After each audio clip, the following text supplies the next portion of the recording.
like, comment, and subscribe ya guys. Lalu menjanjikan segala sesuatu menjadi lebih baik.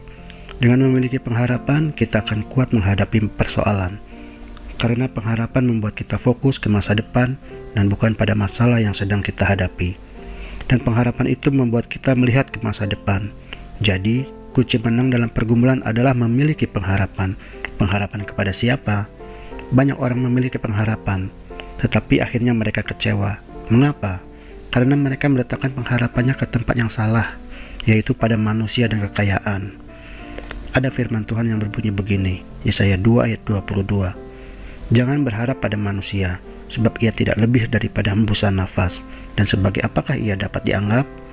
Juga dalam 1 Timotius 6 ayat 17, peringatkanlah kepada orang-orang kaya di dunia ini agar mereka jangan tinggi hati dan jangan berharap pada sesuatu yang tak tentu seperti kekayaan, melainkan pada Allah.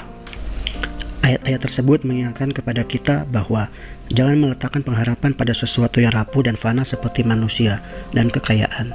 Kalau kita berharap pada manusia dan kekayaan, berarti kita menganggap bahwa manusia dan kekayaan lebih sanggup menolong kita dibandingkan Tuhan. Jika ingin tahu di mana dan seberapa besar iman kita, lihat saja kepada apa dan siapa kita berharap. Di mana kita meletakkan pengharapan, di sanalah sesungguhnya kita meletakkan masa depan. Jadi, pengharapan adalah sama dengan masa depan. Semua orang mencari pengharapan, tetapi dari manakah pengharapan itu dapat ditemukan? Untuk sebagian orang, pengharapan terdapat dalam senyuman seorang teman, sahabat, atau seseorang yang dapat dipercaya atau dari orang yang dapat diandalkan. Bagi yang lain, pengharapan bertumbuh dari keuangan yang aman dan stabil atau pernikahan yang mapan. Bangsa Israel kuno pernah mengalami putus asa saat mereka ditawan oleh bangsa Babel. Di tepi sungai-sungai Babel, di sanalah kita duduk sambil menangis apabila kita mengingat Sion. Mazmur 137 ayat 1. Dari ayat tersebut kita dapat melihat kerinduan yang dalam dari bangsa tersebut untuk memperoleh kelepasan dari masalah yang menjerat mereka. Untuk zaman sekarang, peristiwa tersebut dapat diambil sebagai pembelajaran yang baik bagi kita sebagai umat Allah. Dalam buku Yeremia, Nabi itu memaparkan alasan-alasan mengapa mereka tidak boleh kehilangan pengharapan. Yeremia 29 ayat 1-10. Pertama, sebab keadaan mereka bukanlah akibat dari kebetulan atau kejahatan yang tak terduga, karena Allah yang membawa, yaitu Yehuda ke dalam pembuangan dari Yerusalem ke Babel, ayat 4. Meskipun kejahatan tampaknya mengelilingi mereka, namun Yehuda tidak pernah meninggalkan pusat tangan Allah. Kedua, sebab Allah dapat bekerja bahkan dalam kesulitan-kesulitan mereka saat itu, ayat 7. Ketiga, karena Allah akan mengakhiri pembuangan mereka pada suatu waktu, ayat 10. Setelah Allah menjelaskan bagaimana Dia memegang kendali atas masa lalu, masa sekarang, dan masa yang akan datang hidup mereka, kemudian Allah dengan indah menyampaikan kepeduliannya yang lembut bagi umatnya, yaitu memberikan janji-janjinya dan akan melepaskan bangsa tersebut dari belenggu masalah mereka. Seperti di dalam Yeremia 29 ayat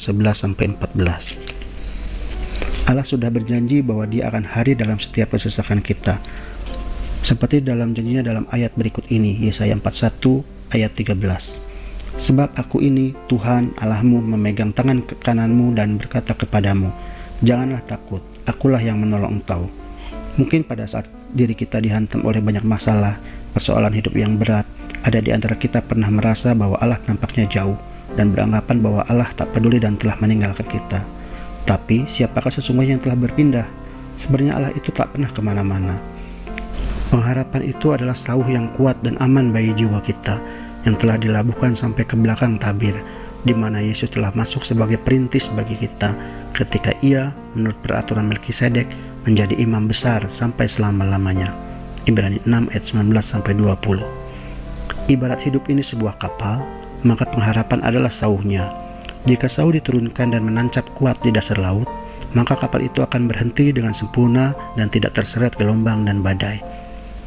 Tempat teraman dan terkuat untuk melabuhkan pengharapan kita adalah sampai ke belakang tabir, yaitu ruang Maha Kudus, di mana hadirat Allah berada. Saat harapan dilabuhkan ke hadirat Tuhan, maka hidup kita tak akan goyah terbawa arus persoalan, tetapi kita akan mengalahkan keadaan. Orang yang berharap pasti akan menanti-nantikan hasilnya. Jika kita berharap pada Tuhan, maka dengan sendirinya kita akan menanti-nantikan Tuhan. Mazmur 123 ayat 2. Lihat, seperti mata para hamba laki-laki memandang kepada tangan tuannya, seperti mata hamba perempuan memandang kepada tangan nyonyanya. Demikianlah mata kita memandang kepada Tuhan, Allah kita, sampai Ia mengasihani kita.